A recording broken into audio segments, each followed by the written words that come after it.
Hello जय हिंद बच्चों। आज हम लोग बात करेंगे कि मल्टीमीडिया एंड एनिमेशन के 2021 का इम्पोर्टेंट क्वेश्चन। ये मल्टीमीडिया और एनिमेशन जो है आपके इम्पोर्टेंट क्वेश्चन, ये कौन से सेमेस्टर में है? आपको पता है कि पॉलिटेक्निक आईटी एंड सीएस के सेकंड सेमेस्टर में है। मल्टीमीडिया एंड एनिमेशन के बहुत ही इंपॉर्टेंट क्वेश्चन मैं लेके आया हूँ जो 2021 के मॉडल पेपर में आया था। उसके बाद ऐसे ही मैं आपको 2022 का भी हल करा दूंगा, दिखा दूंगा। आप लोगों को क्या करना है, इसे हल करना है घर पे बैठकर। जितने भी मैं इंपॉर्टेंट क्वेश्चन बताऊंगा, अगर आप लोग उसे पढ़ लेते हैं, कर लेते हैं, तो कन्फर्मली आप अच्छा नंबर स्कोर करेंगे। क्योंकि ये जो क्वेश्चंस मैं बता रहा हूँ आपको एग्जाम में कई बार पूछे जा चुके हैं। ठीक है, तो देखो आज हम मल्टीमीडिया एंड एनिमेशन के कुछ इंपॉर्टेंट क्वेश्चन के बारे में बात कर रहे हैं। तो पहला जो क्वेश्चन है, कह रहा है मल्टीमीडिया के कंपोनेंट्स को एक्सप्लेन करो। कि मल्टीमीडिया जो होता है उसके कंपोनेंट्स को क्या करना है, आपको एक्सप्लेन करना है कि कंपोनेंट्स होता क्या है, कितने प्रकार के होते हैं, ये आपको बताना है। Right output and input device name and it's definition. कह रहा है कि इनपुट और आउटपुट डिवाइस का नाम लिखना है और उसका क्या करना है, आपको डिफिनेशन लिखना है। ये ध्यान देना, ये क्वेश्चन कई बार एग्जाम में पूछ चुका है। और ऊपर वाला भी कि भैया कि मल्टीमीडिया क्या होता है, इसके कंपोनेंट्स पूछो, कंपोनेंट्स क्या होते हैं, प्रत्येक को एक्सप्लेन करो। ये कई बार आपके एग्जाम में पूछ चुका है। ठीक है, फिर कह रहे हैं मल्टीमीडिया के फ्रेमवर्क को समझाइए। मल्टीमीडिया का फ्रेमवर्क, ये तीनों जो ऊपर क्वेश्चन लिखे हैं बहुत इंपॉर्टेंट है। जरूरी नहीं है पहले में आए, कई बार ये क्वेश्चन पूछे जा चुके हैं, तो इसके लिए आपको काफ़ी ज़्यादा मेहनत करना है और इन क्वेश्चन को पढ़ना है। ठीक है, नेक्स्ट कह रहा है explain the concept of internet. कह रहा है इंटरनेट के कॉन्सेप्ट को समझाइए।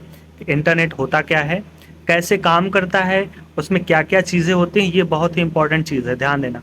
इंटरनेट क्या होता है, कैसे काम करता है, या फिर पूछ लेगा नेटवर्क, दोनों में से कोई एक टॉपिक पूछेगा।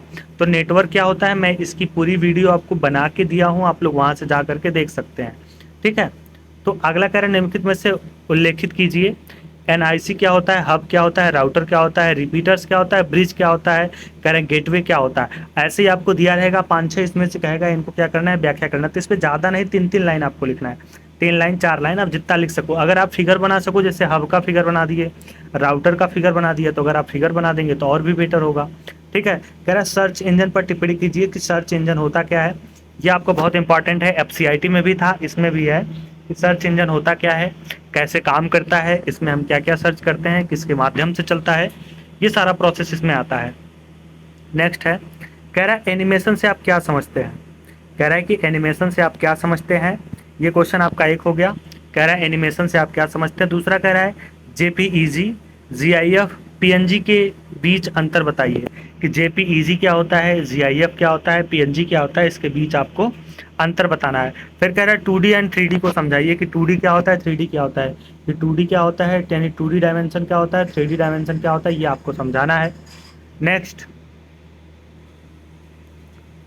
फिर कह रहा है कि एनिमेशन का ऐतिहासिक वर्णन करो। आप ध्यान देना, कह रहा है एनिमेशन क्या होता है। एनिमेशन आपको पता ही है, जैसे आज के टाइम में कार्टून चल रहे हैं, मोटू पतलू और भीम, ठीक है, ऐसे बहुत सारे कार्टून हैं जो एक निर्जीव वस्तु की तरह कार्य करते हैं, उसे हम क्या बोलते हैं, एनिमेशन। अब एनिमेशन का इतिहास का वर्णन करिए।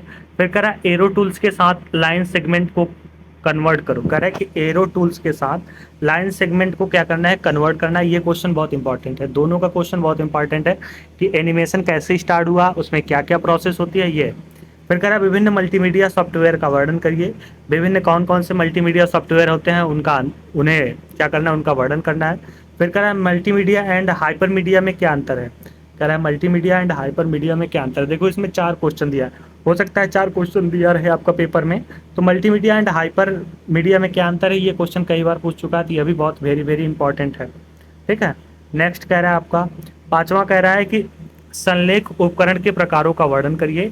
या फिर मीडिया एल्गोरिथम टूल्स क्या होता है, दोनों में से कोई एक बताना है। आपको ऐसे क्वेश्चन दिया रहेगा कि संलेख उपकरण के प्रकारों का वर्णन करिए, या फिर मल्टीमीडिया एल्गोरिथम टूल्स क्या होता है। ठीक है, फिर कह रहा है ऑडियो फाइल्स फॉर्मेट की व्याख्या करिए। फिर कह रहा है मल्टीमीडिया की उपयोगिता को समझाइए कि मल्टीमीडिया क्यों उपयोगिता है, इसका क्या उपयोग है, कैसे है, ये सारा चीज़। ठीक है, ये सारे मैंने क्वेश्चन आपको टोटल 15-16 बताए हैं। ये बहुत ही इंपॉर्टेंट है, यदि आप इसे याद कर लेते हैं, पढ़ लेते हैं, तो पेपर के पॉइंट ऑफ व्यू से काफ़ी इंपॉर्टेंट है कि अपकमिंग जो एग्जाम है उसके लिए बहुत वेरी वेरी इंपॉर्टेंट क्वेश्चन है। ठीक है, देख लेना, इसमें से कम 4-5 क्वेश्चन, 6 क्वेश्चन तो फंस ही जाएगा, आप, मैं गारंटी के साथ कह रहा हूँ।